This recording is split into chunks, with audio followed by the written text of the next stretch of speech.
कुस्ती लागते 11,000 रुपये ना. ट्रू कॉलर तुमचा नंबर डायल करून पहा तुम्ही पटेल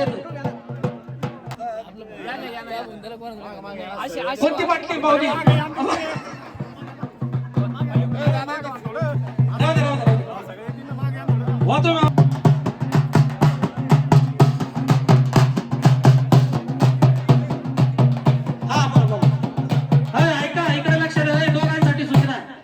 कुस्ती सोडल्या जाणार नाही, बटाई केल्या जाणार नाही, वाटा केल्या जाणार नाही. त्याच्यासाठी तुम्हाला कुस्ती चितपट करावी लागणार आहे. चितपट झाली तरच कुस्तीचा निकाल दिला जाईल. आणि कुस्ती रास्त करायची. आपल्याकडून आपल्या प्रतिस्पर्धी पैलवानाला दुखापत होणार नाही याची देखील आपल्याला काळजी घ्यायची. पंच आहे, पंच वेळोवेळी जे सांगतील त्याच्यावर लक्ष द्यायचं आहे. आणि कधीर शेख सरपंच ज्यांच्या वतीनं ही 11,000 रुपयाची इनामाची कुस्ती लागली आहे त्यांच्याकडून माझ्यासाठी 100 रुपयाचं बक्षीस आलेलं आहे. धन्यवाद. डोक्याला डोकं भिडलं, डोक्याच्या विचारातून कुस्तीला सुरुवात.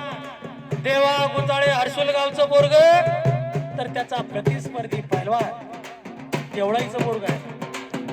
अल्ताफ त्याचं नाव बघा.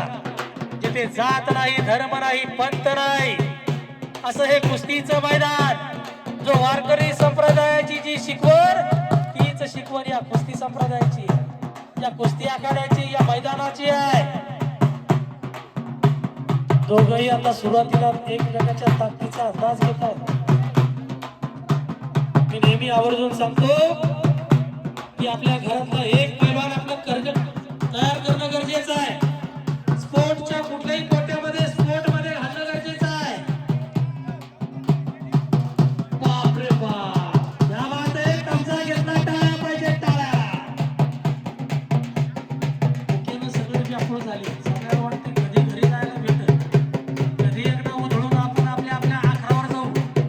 त्यासाठी आता जाणे सगळ्याला गडबड झाली. संसाराचा गाडाच असा असतो.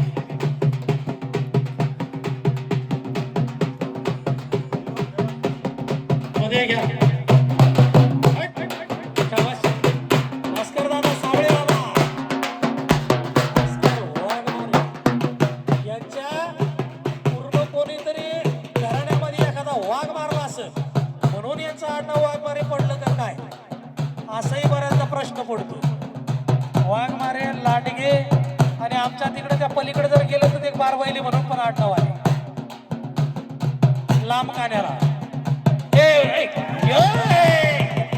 शाबाश शाबाश शाबाश शाबाश अंगावरती घेतलं. हो बरोबर आहे.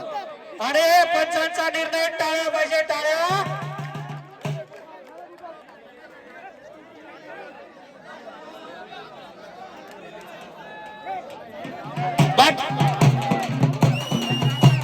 योग्य निर्णय.